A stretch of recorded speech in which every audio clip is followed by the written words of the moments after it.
Welcome. Today we will discuss what happens in a software/hardware wallet. So in this case, I'm going to be using the Sum software wallet.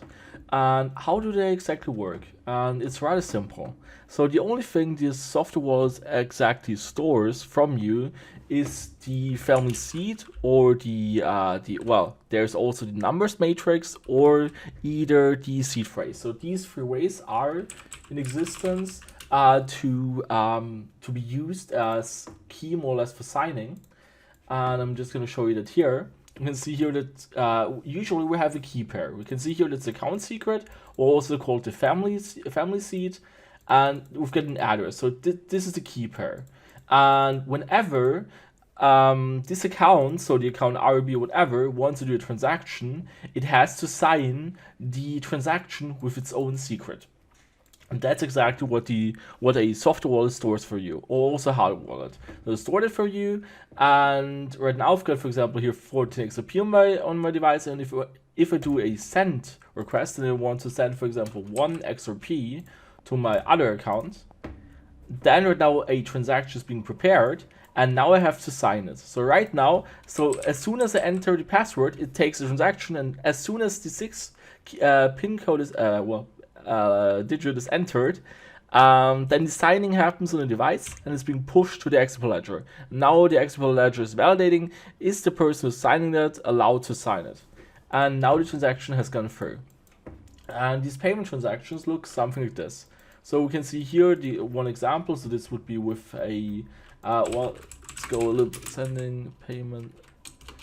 I'm just gonna, okay, I'm just gonna go to another one here.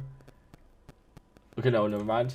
But you can see here that the general idea is that these are always these JSON objects, so they look like this. So they say, for example, the transaction type is a payment, this the account it's the sender, so from whom it's being taken from, then the destination address, and you can say, obviously, you want to send US dollars, but you could also be sending XRP or whatever.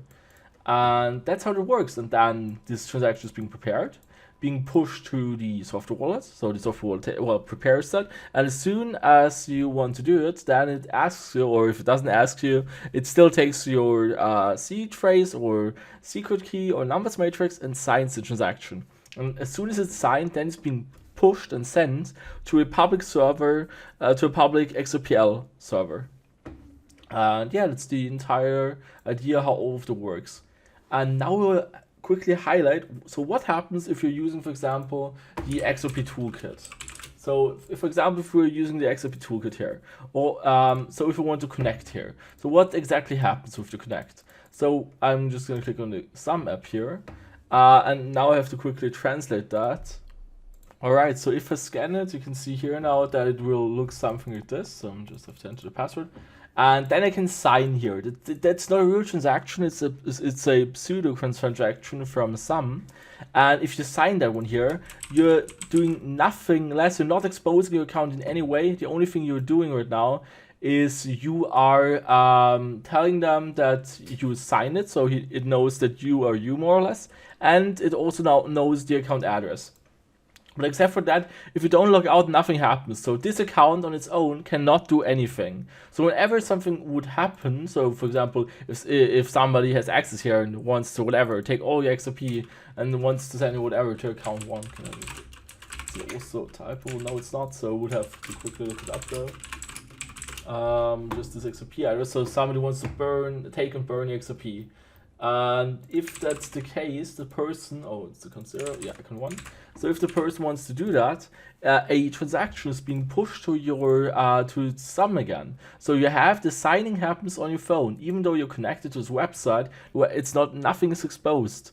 So your secret is not exposed, nothing. So the only thing which was established here is a connection that this site is able to push requests and send you these sign requests here. That's the only thing they can do. And if you don't agree with that one, that somebody, you can see here, yeah, somebody tries to burn XRP, whatever, you can say just close, decline, and that's it. So you don't have to do it here. That's how these sites work. And these sites don't have any special permission. So as you know, it's the XRP ledger is a public ledger. Anybody can look into these records. So if anybody knows an address, then we can look into it. So this website just needs your address in order to look all the info up. For example, which trust lines does the account have? How many escrows does this account have, and so on. So these are all information. This is all information which can be gathered without any signing or anything.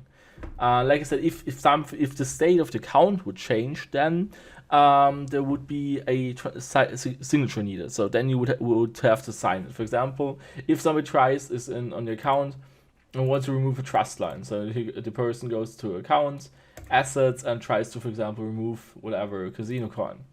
And if that's the case, it's an action, it changes the state of the account.